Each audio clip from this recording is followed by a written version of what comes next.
Je n'avais pas d'explication de vote enregistrée, mais c'est un plaisir. Allez-y. Merci, monsieur le maire.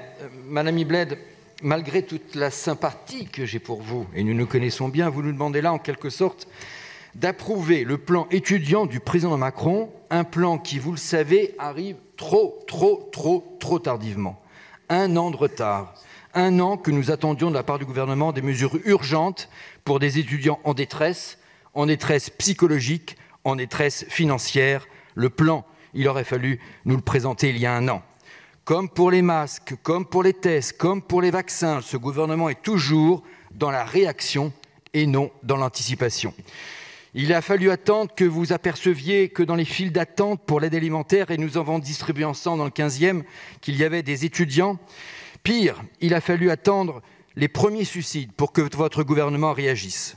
Aujourd'hui, vous nous demandez de mettre en place une structure pour appeler tous les étudiants pour s'assurer qu'ils vont bien. Mais c'était il y a 6 mois qu'il fallait le faire. Je rappelle encore au passage que cette plateforme existe déjà, qu'elle a été mise en place par le conseil régional avec la Fondation Fondamentale, avec au bout des consultations psychologiques physiques gratuites, 150 psychologues sont déjà mobilisés. Vous nous demandez enfin de mettre à disposition des salles de mairie pour que les étudiants puissent venir travailler, alors que, vous le savez, toutes nos mairies d'arrondissement accueillent des centres de dépistage ou même de vaccination. Vous me direz, comme il n'y a plus de vaccins disponibles, on pourrait presque effectivement les transformer en salles de cours. Quant au logement d'urgence, vous n'en parlez pas. La Croix-Rouge et la région vont réquisitionner des hôtels pour héberger les étudiants en grande précarité. Je veux bien, Madame Ibled, que l'on soit dans l'esprit d'une opposition constructive, mais là, vous nous demandez de cautionner des annonces présidentielles que tout le monde juge trop tardives. Comme il s'agit d'un sujet trop grave, c'est de la santé de nos étudiants, nous n'allons pas voter contre, mais pour vous montrer notre mécontentement d'avoir tellement tardé pour leur venir en aide, nous nous abstiendrons. Je vous remercie. Nicolas Jeannetet, pour commencer, du groupe Changer Paris. Oui, merci, monsieur le maire. Je rappelle aussi bien que notre présidente du groupe, Rachida Dati, que nos différentes formations politiques, les Républicains ou les centristes, nous avons depuis des mois, via des courriers, des tribunes, alerté le gouvernement sur la situation de détresse et de très grande précarité des jeunes et notamment des étudiants. Je rappelle que nous avons proposé, que Rachida Dati notamment l'a proposé, la mise en place d'un revenu minimum pour les étudiants qui d'habitude vivent, vous le savez, grâce à des petits boulots et qui aujourd'hui n'en ont plus.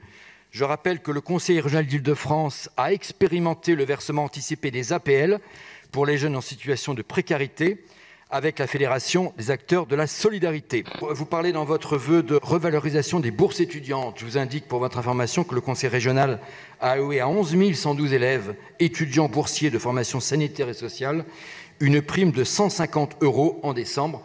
Sur les tests et les vaccins, je rappelle que la région encore peut attribuer une aide de 20 000 € aux universités et aux campus pour l'aider à mettre en place des actions de dépistage. Sur la précarité psychologique, je vous rappelle encore que la région a mis en place une plateforme téléphonique de soutien avec la Fondation Fondamentale qui peut aboutir vers des consultations physiques gratuites chez les psychologues. Enfin, sur le présentiel, je sais que le 1 jour sur 5 imposé par le gouvernement ne plaît pas à tout le monde.